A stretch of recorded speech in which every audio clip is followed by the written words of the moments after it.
کلا انہا تذکرہ، یہ لفظ بہت اہم ہے. تذکرہ، ذکرہ، تذکیر، فذکر بالقرآن، کیا معنی ہے اس کے؟ یاد دہانی صحیح ترین ترجمہ ہے، یاد دہانی. ایک ہے کسی کو کچھ سکھانا، نئی بات سکھانا، ایک ہے یاد دہانی. اسے ایک چیز معلوم تھی، کوئی بھول گیا، یاد کرانا. جیسے آپ کے کسی دوست نے آپ کو بہت قیمتی قلم دیا تھا، آپ نے اسے بہت سنبھال کر اپنے ٹرنک میں رکھ دیا. اب سال ہا سال ہو گئے، نہ دوست سے ملاقات، نہ وہ یاد. اچانک آپ نے کسی روز ٹرنک کھولا اور وہ قلم آ گیا، تو آپ کو دوست یاد آ جائے گا کہ نہیں؟ اسی لیے قرآن آفاق و انفس کے لیے آیات کہتا ہے. ہم اپنی آیات دکھائیں گے تمہیں، نشانی جس کو دیکھ کر تم ہمیں پہچانو گے. اور تذکرہ کا مطلب کیا ہے؟ پوٹینشلی ایمان ہر انسان کے دل میں موجود ہے.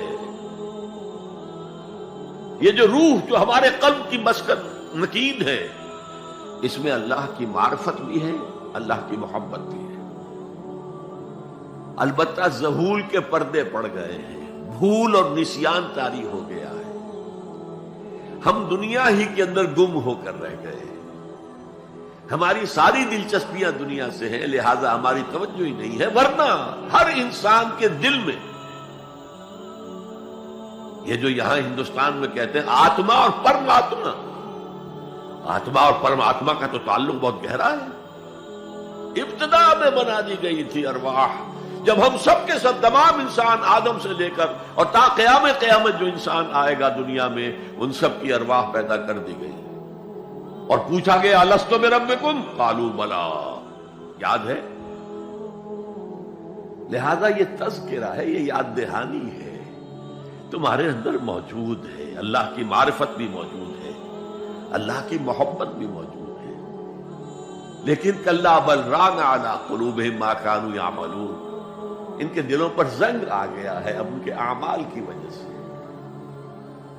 شیشہ جو ہے وہ زنگ آلود ہو گیا. حضور نے فرمایا ان هذه القلوب لتصدع كما يصدع الحديد اذا اصابه الماء، ان دلوں پر بھی زنگ آ جاتا ہے جیسے کہ لوہے کے اوپر پانی پڑتا رہے تو اس کو زنگ آ جاتا ہے.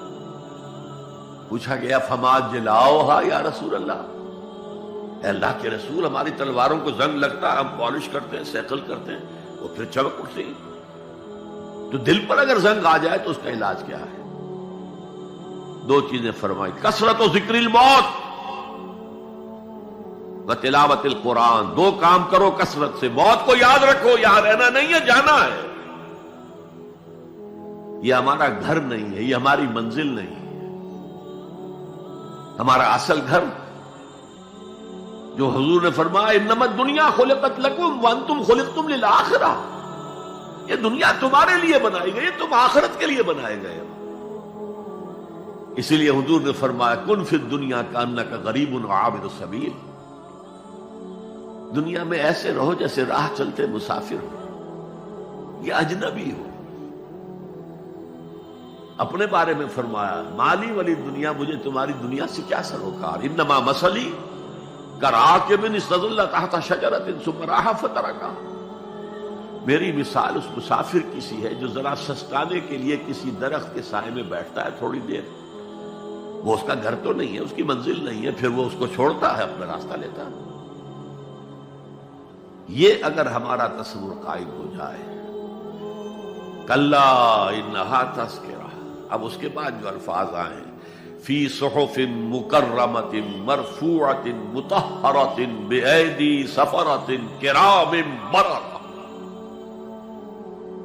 یہ جو قرآن ہے، جو تذکرہ ہے، یہ بڑے ہی انتہائی پاکیزہ صحیفوں میں ہے.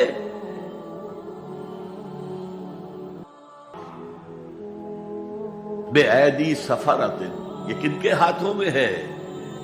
لکھنے والے وہ فرشتے. بے ایدی سفرۃ کرام بررہ، جو نہایت باعزت ہے، بہت وفادار ہے اللہ کے. یعنی اصل قرآن کہاں ہے؟ لوح محفوظ میں ہے. اصل قرآن کہاں ہے؟ ابھی اگلی جو پڑھیں گے ہم، کتاب مکنون، چھپی ہوئی کتاب کے اندر ہے. اصل قرآن کہاں ہے؟ وَإِنَّهَا لَفِي أُمِّ الْكِتَابِ لَدَيْنَا لَعَلِيٌّ عَظِيمٌ، یہ تو اس ام الکتاب میں جو ہمارے پاس ہے بہت بلند ہے اور بہت عظمت والا ہے۔